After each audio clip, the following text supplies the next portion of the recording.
There are a lot of ways to make yourself more productive using our technology, and unfortunately, there's also a lot of technology time vampires out there as well.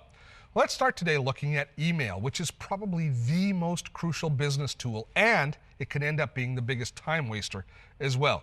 First piece of advice I'm going to give you, spend time managing your address book, your contact list. I know sometimes they become unwieldy and you feel like you're wasting time going through and cleaning it up. So the first thing that you have to do though is you have to go through and you have to use some sort of duplicate manager, because for some reason Outlook tends to duplicate contacts, especially when you start syncing it with other devices. So use a duplicate manager, which there's a variety of them available on the web, to go through and filter out all of your unwanted duplicates. So you keep a nice, lean, vital list for your address book.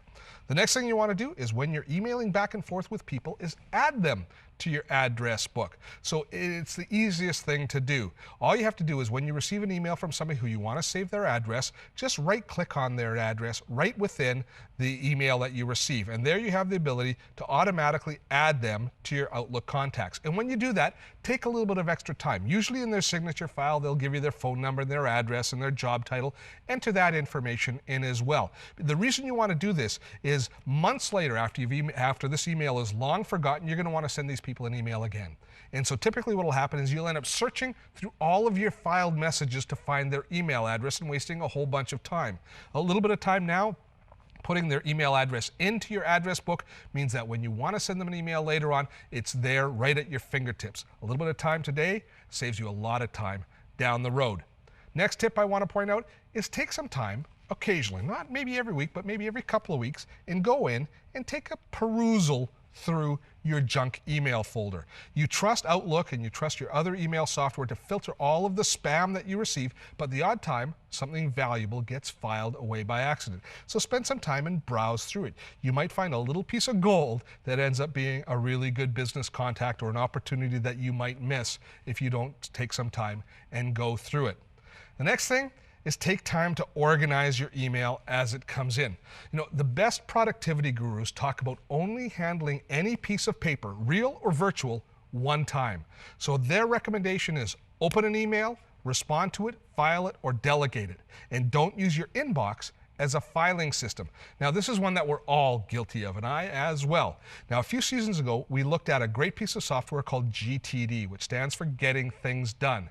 It's an Outlook add-on that really helps you with this. It sets up your folder structure so that you can defer projects and it'll automatically remind you. It allows you to delegate emails, which is one thing that a lot of us have difficulty doing, filing them. But it really comes down to your personal discipline. So if you take time to handle each piece of email just once, do something appropriate with it. Respond to it, file it, throw it out, whatever, and keep your inbox as empty as possible. You'll be far more productive. Another little tip is take some time to save email attachments into appropriate file folders. Now, you know you're going to need that attachment at some point, so why search for it in Outlook when it can be properly filed in a project folder? And no, your desktop is not an appropriate file folder. We use our desktop for temporary storage, which I'll talk about in a moment. But when those email attachments come in, file them into an appropriate folder. That way you're not searching again through your email in order to find the attachment. It's filed where you can find it when you need it. Now, talking about the desktop, I mentioned that it's not an appropriate place to store all of your files. It tends to slow your computer down and it gets very cluttered, which really takes away from productivity. Now, anything that you're working on immediately, projects that are ongoing, you want access to from your desktop instead of having to navigate through multiple folders on your computer. So here's a tip, and this is a really old tip. A lot of veteran computer users know this, but if we go into our documents folder here, and let's say I'm working on this CyberSafe project currently, all I'm going to do is I'm going to right-click on that folder, and instead of moving the whole folder out of my desktop where all of the files are living on my desktop, I'm just going to create a shortcut. I'm going to leave all the files where they belong here in my document folder, and I'm going to take this shortcut out onto my desktop, and then when I want to access that file folder, instead of having to navigate through my documents into it, I can just double-click on it here on my desktop. I can gain access to the real files here at any point. I only have one version of the file that's being saved. I can open it, I can edit it, I can save it, and then when the project is finished, I can just delete the shortcut from my desktop, which doesn't damage the real files at all or get rid of them. They're still in my documents folder available to me, but now I'm not cluttering up my desktop. The last little tip I'm going to talk to you about today is another email tip, and that is about giving some organization to your email inbox. A lot of us have multiple email addresses now, but when we look in our inbox, we can have them all fold in right within Outlook, so they're all appearing in our inbox, but we can't tell by looking at them which email address has sent us which email. And since a lot of us have a personal email address as well as maybe several business email addresses, we like to be able to identify which ones are personal and which ones are business. We can do a really nice job of setting that by going under the Tools menu and going into the Organize tab. If we click on that, we've got some very simple but very powerful organizational tools right within Outlook that allow us to say use colors to organize all of our emails. So you can make different email messages from certain people or from certain accounts, just saying here from it being sent to this account, and I'm going to select my Gmail account here as the one that I want this stuff sent to. Anything that's being sent to my Gmail address is going to be in red.